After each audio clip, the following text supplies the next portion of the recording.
सभी पत्रकार बंधुओं को नमस्कार। आज हम यहाँ पर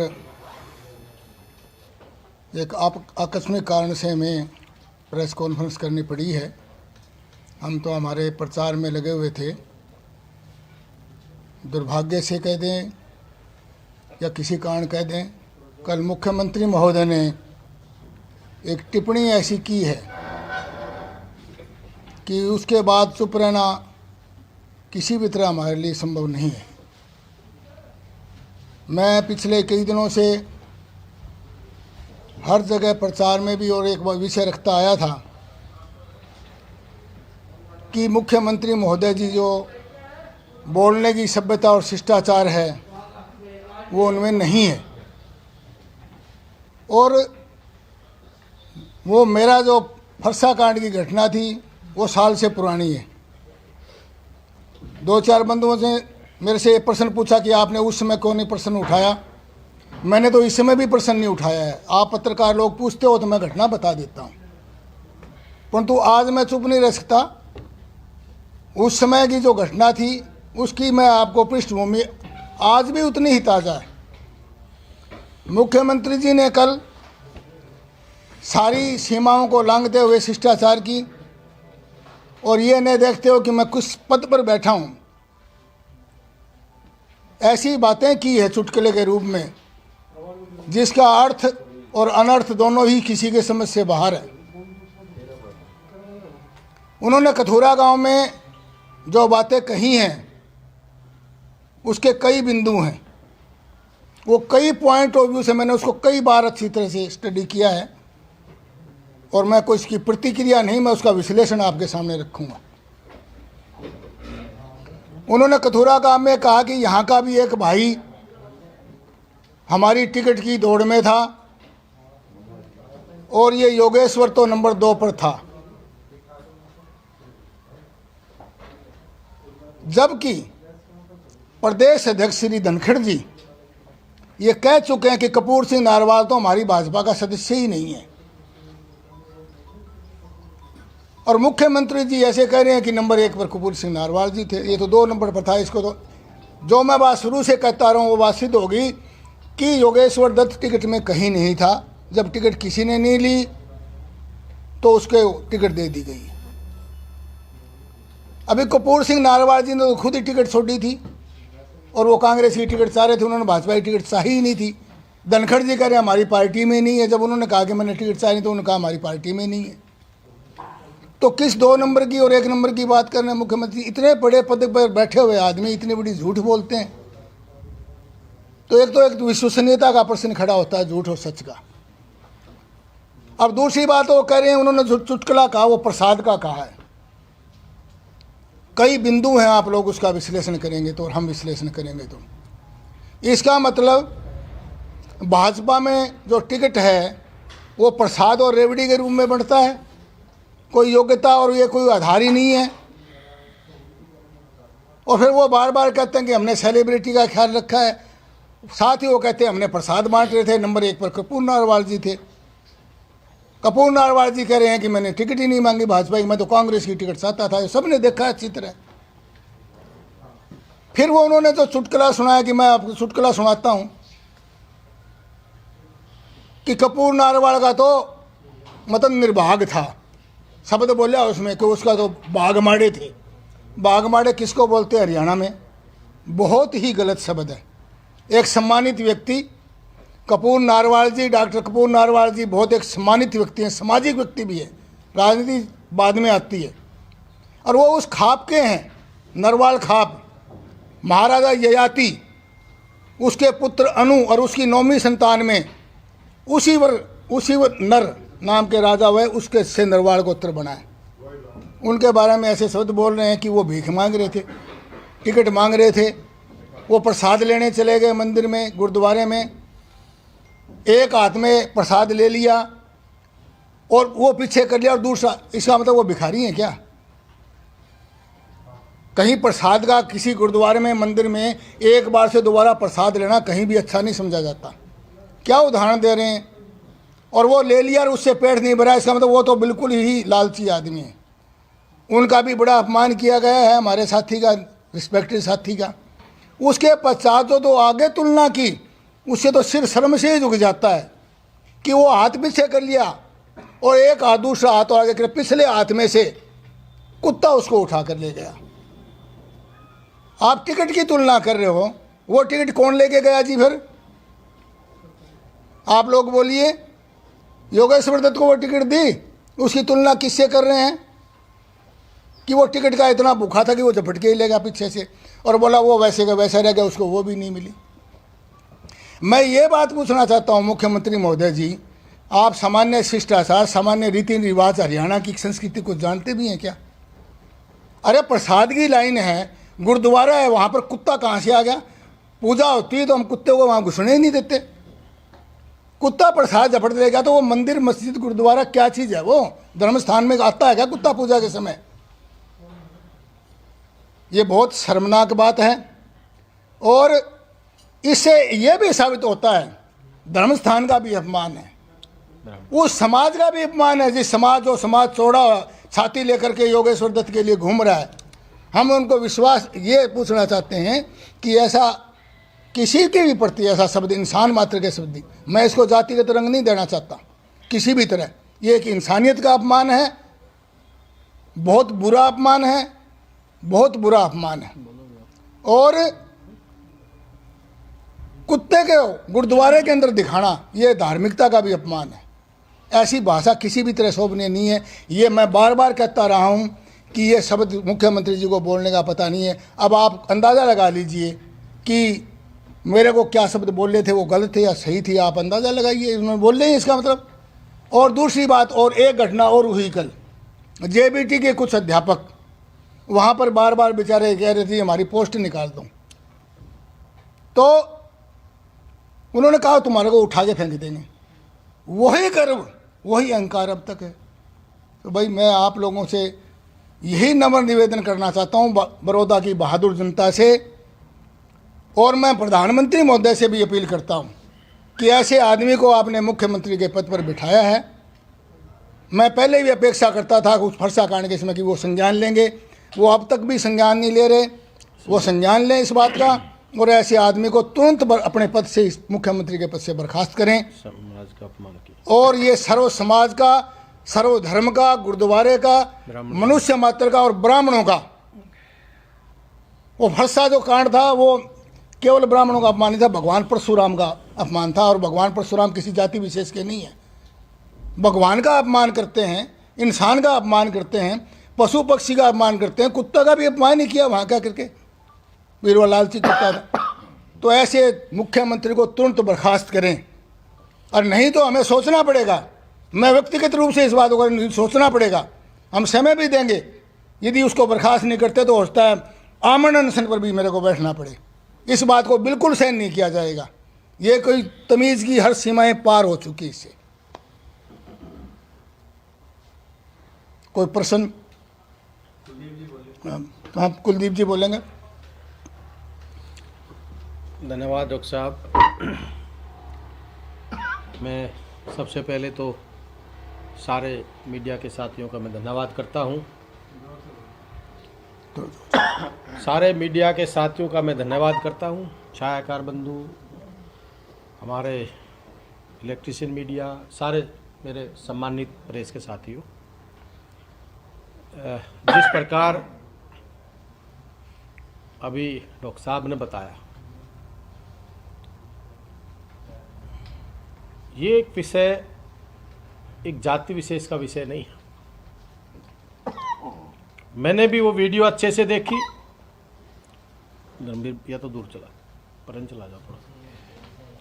ये वीडियो मैंने भी अच्छे तरीके से देखी और पूरी अच्छे से सुनी।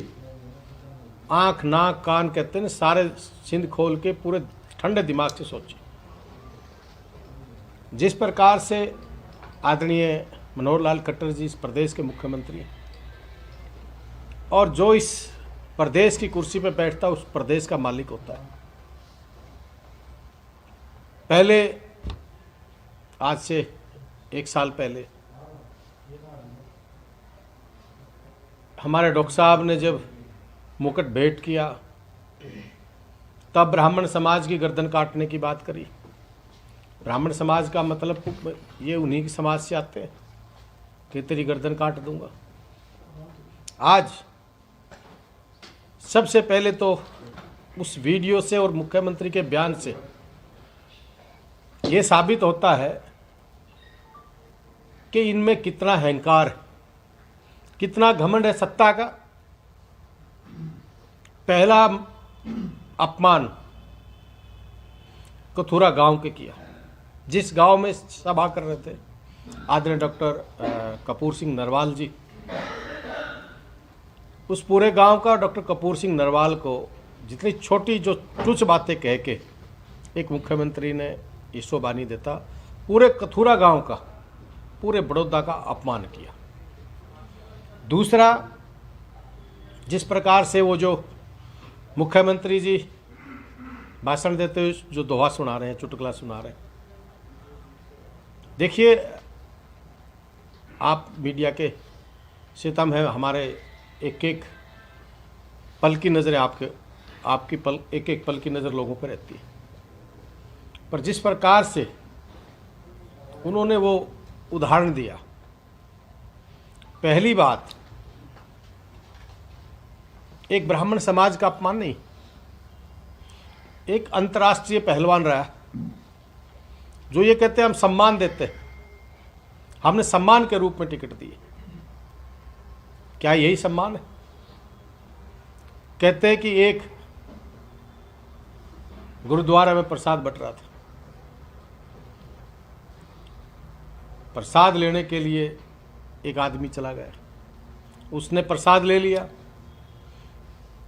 एक हाथ उसने प्रसाद लेके पीछे कर लिया, दूसरे हाथ कर लिया, उसने पहचान लिया भाई ये तो वही। तो दूसरा कहने लगा कि भाई वो तो आप तो वही, आपने प्रसाद ले लिया। इतनी देर में कुत्ता आता है और कुत्ता उस प्रसाद को खा के चला जाता है। पहली बात मैं ये पूछना चाहता हूं कि कुत्ता कौन था, वो समाज को बताएं, समाज से माफी मांगे। मुख्यमंत्री आप सम्मान देने की बात करते हो, ब्राह्मण समाज की बात करते हो, कौन था वो कुत्ता, किसको कुत्ता कहा, उसका नाम इससे ये बताए कि उन्होंने कुत्ता किसको कहा। डॉक्टर कपूर सिंह नरवाल का जो अपमान किया, ये तो लालची है। ठीक है, मैंने भी टिकट मैं भी मांगता हूँ, ये भी मांगते हैं, हर इंसान का एक हक, टिकट मांगने का भी हक है। और जहां मन नहीं मानता वहां नहीं रह सकते। डॉक्टर कपूर सिंह नरवाल ने बीजेपी को पहले ही मना कर दिया कि मैं इस टिकट से इलेक्शन ही नहीं लड़ सकता। ठीक है, कांग्रेस पार्टी से उसको टिकट नहीं मिला, मैं धन्यवाद करता हूं कपूर नरवाल जी का। उन्होंने समाज में ये जो कुशासन चल रहा है, जो धर्म और अधर्म की एक लड़ाई चल रही, उन्होंने समाज के आगे, समाज के को बड़ौदा की जनता के शान में उन्होंने कांग्रेस पार्टी का खुल के समर्थन किया और एक बड़ापन दिखाया, बड़ा दिल दिखाया। उसके बाद योगेश्वर दत्त जो बीजेपी के कैंडिडेट, पहली बात मैं एक आपसे साफ कहना चाह रहा हूं, ये इसको जिताना के लिए टिकट थोड़ी दिया था। कहाँ थे मुख्यमंत्री आज से पहले, कहाँ थे डिप्टी सीएम साहब आज से पहले? आज डिप्टी सीएम यहाँ आया है, जब इलेक्शन खत्म हो लिया, जब सारा प्रचार एंड पा लिया, तब मुख्यमंत्री और डिप्टी सीएम यहाँ दिखे। ये कोई इनको ना जिताना चाहते हैं, ना इनकी मदद करना चाहते हैं। इन्होंने एक चीज़ सोच ली कि भी किसी न किसी रूप में किसी न किसी समाज का अपमान करने की बात, और ये एक बहुत बड़ी एक घिनौनी हरकत है, बहुत बड़ा ब्राह्मण समाज का अपमान है। मैं आपके चैनल के माध्यम से कहना चाहता हूँ, मुख्यमंत्री जी इस बात का स्पष्टीकरण दें कि आपने कुत्ता किसको कहा, क्योंकि योगेश्वर दत्त एक ब्राह्मण समाज से आता है। तो भाई प्रसाद खा गया, मतलब खा गया का मतलब क्या है? टिकट योगेश्वर दत्त ले गया, इसके मतलब आप एक अंतर्राष्ट्रीय पहलवान के सम्मान की बात कर रहे थे। कि आज तुमने कुत्ता बना दिया। तो हम पूरा ब्राह्मण समाज इस बात की, मैं पर्सनल और ब्राह्मण समाज भी इस चीज़ की कड़े शब्दों में निंदा करता है। और मुख्यमंत्री इस बात से माफ़ी मांगे, समय समय पे हमारे समाज का अपमान ना करे। उससे पहले हमारे समाज के साथ जो 12 बिरादरी थी, क्या बुरा किया था, क्या इनका हमने दुष्यंत चौटाला करने का बुरा कर दिया था, क्या इन समाज ने आँख मांगली मार दी थी, जो धोली का मालकिन रहा कि न छीना। उसके बाद में जो 10% AVP का जो आरक्षण हमारे ब्राह्मण समाज को दिया भूपेंद्र सिंह हुड्डा जी ने, क्या इन हमारे युवाओं ने, नौजवानों ने इनकी आंख मांगली मार दी थी जो उन्होंने वो आरक्षण ख़त्म किया। फिर हमारे साथ साथ, चलो ठीक है, आप में ताकत है मुख्यमंत्री जी, ये तो पेड़ है, सुबह चाय इधर होती है, शाम को चाय इधर होती है, पर इतना अहंकार अच्छा नहीं होता है। अब आप कोई भी प्रश्न पूछ सकते हैं। मेरा सवाल आपसे कुलदीप जी कि भाषा की गरिमा के लिए दोहरा पैमाना क्यों अख्तियार किया जा रहा है? क्योंकि कुलदीप शर्मा है, कांग्रेस के हैं, उन्होंने भाषा की गरिमा नहीं रखी। कल आपके मुताबिक सीएम साहब ने गरिमा की, जो भाषाई गरिमा है उसको नहीं रखा।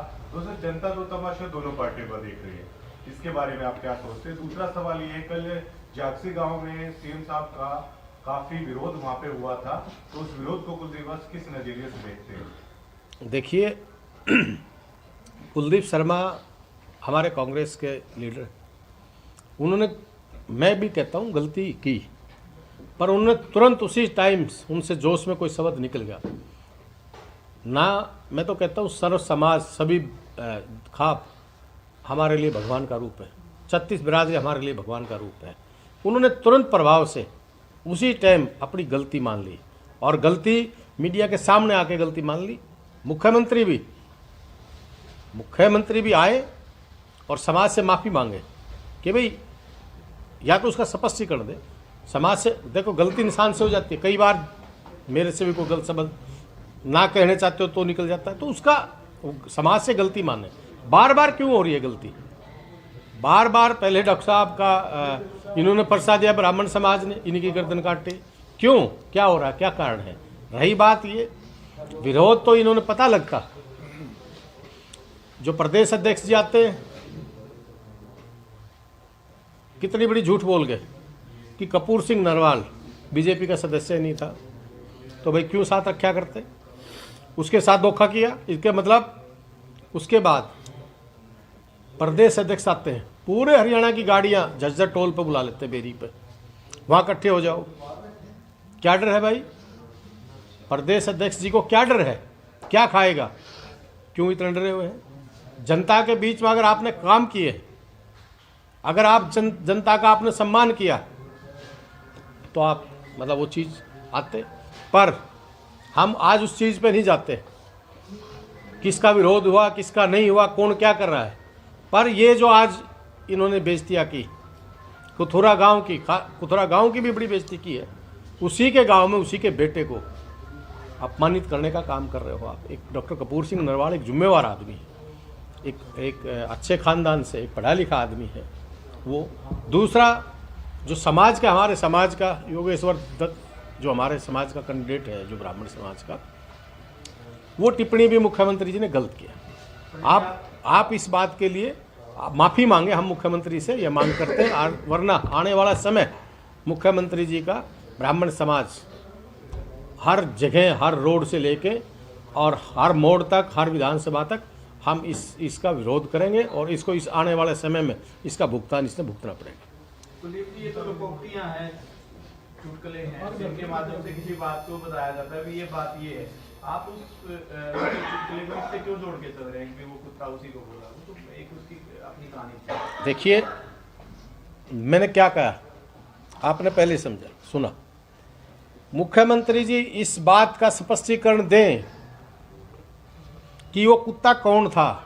वहाँ टिकट की बात थी, टिकट ले रहे थे, वो जो टिकट की बात कर रहे थे, टिकट भाई हमने दिया की बात है, तो उसमें भाई पीछे से प्रसाद कौन लेगा? उसको कुत्ता कहा कि नहीं कहा? ये हम कोई पॉलिटिकल बात नहीं है, पर ये समाज को आप ऐसी बातें नहीं करनी चाहिए। प्रसाद को उन्होंने टिकट बताया और लेके जाने वाले को कुत्ता बताया।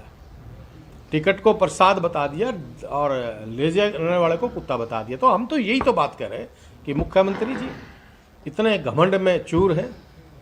आज इतने हितैषी थे तो ये इस पहलवान जी के कहाँ थे अब तक?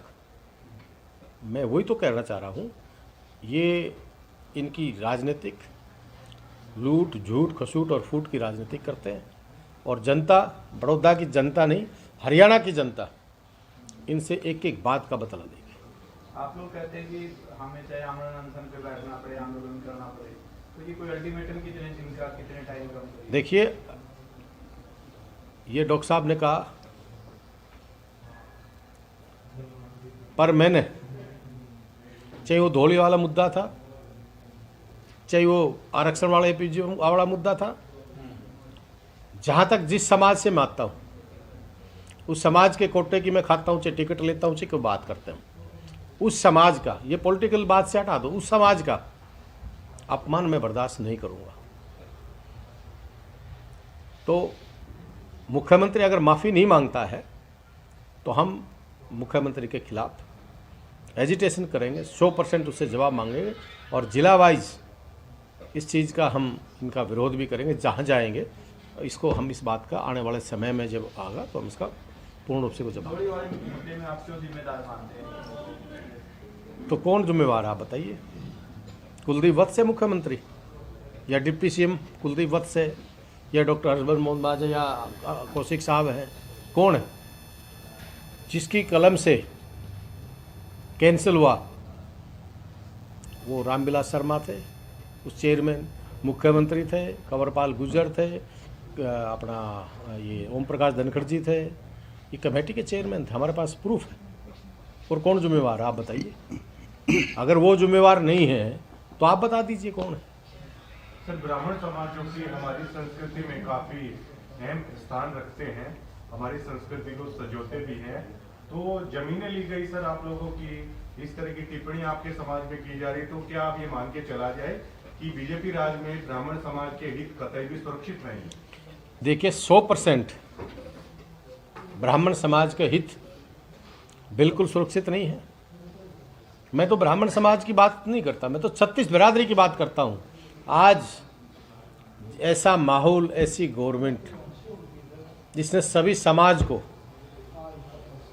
अपमानित करने का काम किया, चाहे किसान है, चाहे मजदूर है, चाहे युवा है, चाहे अपने अधिकारी हैं, तो बेचारे छोटे छोटे दुकानदार हैं। कौन ऐसा चीज़ है, कौन ऐसी ताकत है जिसको ये सम्मान दे रहा हूँ? आप हरियाणा में देख लीजिए। हरियाणा में मेरे को ये बता दीजिए कौन सा वर्ग आज इनसे खुश है? अधिकारी क्या, कर्मचारी क्या, किसान क्या, मजदूर क्या, ब्राह्मण क्या, राजपूत क्या? ये तो सभी समाज, 36 बिरादरी आज त्राही त्राही कर रही है और वो गलत, इस चीज़ को महसूस भी कर रहे हैं कि भाई हमने गलत आदमी को चुन लिया।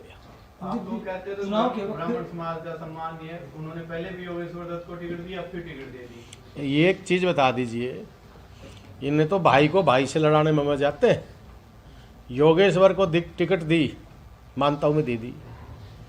योगेश्वर को अगर इतना ही मोहब्बत और प्यार करते थे तो जिस प्रकार से बिहार से, पंजाब से, कहीं कहीं से ला के आप चेयरमैन बना रहे हो, आप हरियाणा की जनता से, वो तो वो काम हो गया, बोला खीर खावा बांध रही और लट खावा रीछ। ये हमारे को कहते थे, बोला ये कहते थे चून खावे हरियाणा का, चौथ करे पंजाब और बिहार में जाके। क्यों भाई? हरियाणा में काबिलियत नहीं है क्या? हरियाणा के नौजवानों में काबिलियत नहीं है क्या? हरियाणा के IAS IPSओं में काबिलियत नहीं है क्या? क्यों इतना बड़ा अपमान करते हैं? कौन है ये जो बिहार से आया है? मैं पूछना चाहता हूँ मीडिया साथियों, कौन है ये? कौन है ये जो पंजाब से इन्होंने रिटायरमेंट लेने के बाद इनको अपना स्पेशल PS2 सेक्रेटरी लगा दिया? कौन है? क्या बात करते हो? ये क्या, या यही है हरियाणा की इज्जत? इन्होंने कोई नहीं मिला यहाँ पर हरियाणा के अंदर। आज इतनी बड़ी बात करते हो। हमारा हरियाणा, जहाँ दूध दही का खाना, जिस प्रदेश को पूरे देश में इस बात से जाना जाता है, आज किसान को पीटा जा रहा है आज युवाओं को पीटा जा रहा है, आज बिजनेसमैन को पीटा जा रहा है, आज और तो और छोड़ो, जो हमारे आईएएस और आईपीएस है उनको मारा जा रहा है। आप ये कानून व्यवस्था की बात करते हैं, मैं कहना नहीं चाह रहा था ये बात। इनके मंत्री जाते हैं, गृह मंत्री जो हमारे अनिल विज साहब है, एडीजीपी चावला साहब थे, ईमानदार ऑफिसर कह रहे थे अपना आप में। अगर उनमें उसने कहा ये ठग, यहाँ रिश्वत चल रही थी, राष्ट्रपति पुरस्कार मिला उनको। उसको राष्ट्रपति पुरस्कार भी मिला। ये किसका सम्मान करते हैं? उस आदमी के ऑफिस में रेड मारते हैं, जो कि इनको अधिकार नहीं इस बात का, और फिर कहते हैं कि भाई वो बदलियों में पैसा लेते थे। फिर ईमानदारी गवर्नमेंट की बात क्यों करते हैं भाई? किस बात की ईमानदारी की बात करते हैं?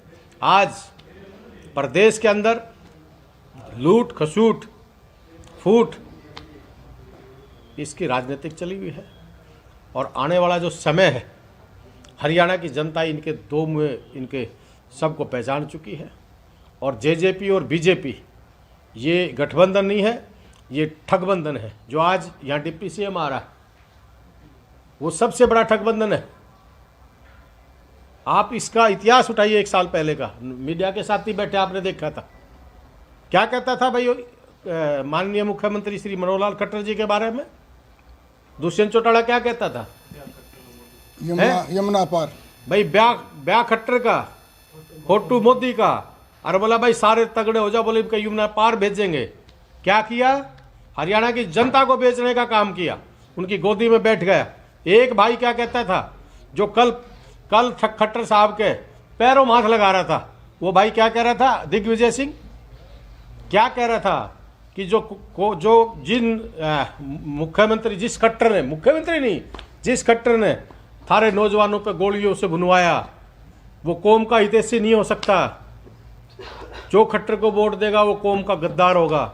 मैं पूछना चाहता हूं दिग्विजय सिंह जी से, जिस प्रकार से कल हुड्डा साहब के बारे में बात करता, बाप बेटे के बारे में उनका स्टैंड है, स्वतंत्रता सेनानी परिवार से हैं वो, भूपेंद्र सिंह हुड्डा और दीपेंद्र सिंह हुड्डा जी, वो उस परिवार से आते हैं।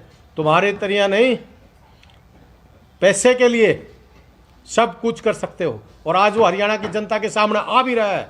हरियाणा के प्रत्येक व्यक्ति जानता है कि बीजेपी के खिलाफ लोगों ने वोट दी थी।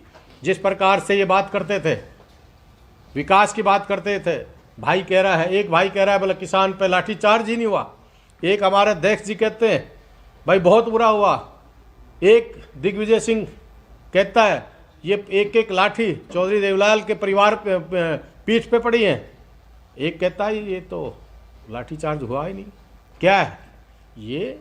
इन्होंने सर्व समाज का अपमान करने के अलावा इनका कोई काम नहीं है। ये इनकी ना नीति ठीक है, ना इनकी नीयत ठीक है। मुख्यमंत्री क्या ये इस तरह की बयानबाजी क्या मुख्यमंत्री की हार के बौखलाहट है क्या? देखिए, हार की बौखलाहट तो ये आपने पहले ही देख ली। जब ये मुख्यमंत्री और डिप्टी सीएम और सीएम आज प्रचार के लिए आए हैं, इससे पहले कहाँ थे ये? इनकी हार निश्चित है, और हार नहीं है। ये इलेक्शन एक तरफा जिसे कहते हैं, कांग्रेस पार्टी जीतने जा रही है, और कांग्रेस को 36 बिरादरी का आशीर्वाद, प्यार और समर्थन मिल रहा है। चौधरी भूपेंद्र सिंह हुड्डा जी और बहन कुमारी शैलजा जी और हमारे स्टार प्रचारक भी और हमारे बड़े हरियाणा के युवा लोग धड़कन भाई दीपेंद्र हुड्डा जी के नेतृत्व में हम एक तरफा इलेक्शन जीतेंगे। सुजीत जी, चुनाव के वक्त जात पात क्यों याद आते हैं? देखिए, मैं एक चीज जरूर कहता हूं, कमजोर व्यक्ति अपनी कमजोरी छिपाने के लिए जात पात का नारा देता, जात पात का सहारा लेता है। मैं खुले मन से, आपके चैनल, आप सारे मीडिया के साथ ही बैठे हैं, सच्चाई है, आज से पहले भी इलेक्शन होते थे। क्या 6 साल में इस देश में ऐसी आग लग गई जहां जात की, बिरादरी की? आप तो एक चीज बताइए, मैंने कोई किसी खाप के खिलाफ बयान नहीं दिया आज तक, और मैं 36 बिरादरी का सभी सर्व खाप को मैं अपने माँ बाप की तरह, अपने परिवार का भगवान की तरह पूछता हूँ। मैं कभी छोटी बुद्धि का इंसान नहीं हूँ। उसको भी इनके प्रदेश अध्यक्ष ने बोला खाप से जुड़वा दिया, गोद से। क्यों भाई? ये तो गोद से, नाथ से, पता नहीं किस किस रूप में कैसे कैसे लड़वाएंगे। अभी मैंने ऐसा लगता है ये ऐसा वक्त ला सकते हैं, आप जात की बिरादरी की छोड़ो, गोद की नात की छोड़ो, ये एक घर में अगर दो भाई होंगे तो दोनों भाइयां ने भी किसी न किसी रूप में लड़ाएंगे। इनका एक ये इनका ध्येय है, ये इनका एक इनका एजेंडा है इस बात के लिए। योगेश्वर दत्त को अयोग्य उम्मीदवार मानते हैं कुलदीप पर? देखिए, मैं कभी भी छोटी बुद्धि का इंसान नहीं हूँ कि मैं किसी को इस प्रदेश इस देश में सभी योग्य हैं। मैं इस प्रदेश के मुख्यमंत्री की तरह इनके और जो जेजेपी के साथी बोलते हैं, मैं कभी भी छोटी बुद्धि का इंसान नहीं हूँ और मैं ना छोटी बात करता हूँ। योगेश्वर एक बहुत अच्छा पहलवान रहा है और उन्होंने मेडल लाया चौधरी भूपेंद्र सिंह हुड्डा जी की नीतियों से। जो चौधरी भूपेंद्र सिंह हुड्डा जी ने इतनी अच्छी नीति लगाई कि आते ही उसको डीएसपी भी लगाया और अच्छा है। और हमारा कैंडिडेट बहुत अच्छा है, जो हमारा इंद्रराज अग्रवाल है वो सबसे काबिल और सबसे बढ़िया हमारा कैंडिडेट है। धन्यवाद। और कोई? कुलदीप जी, क्या योगेश्वर ने धोखा दिया कांग्रेस पार्टी को? क्योंकि देखिए वो जनता सब देख रही है किसने किसको धोखा दिया। धन्यवाद।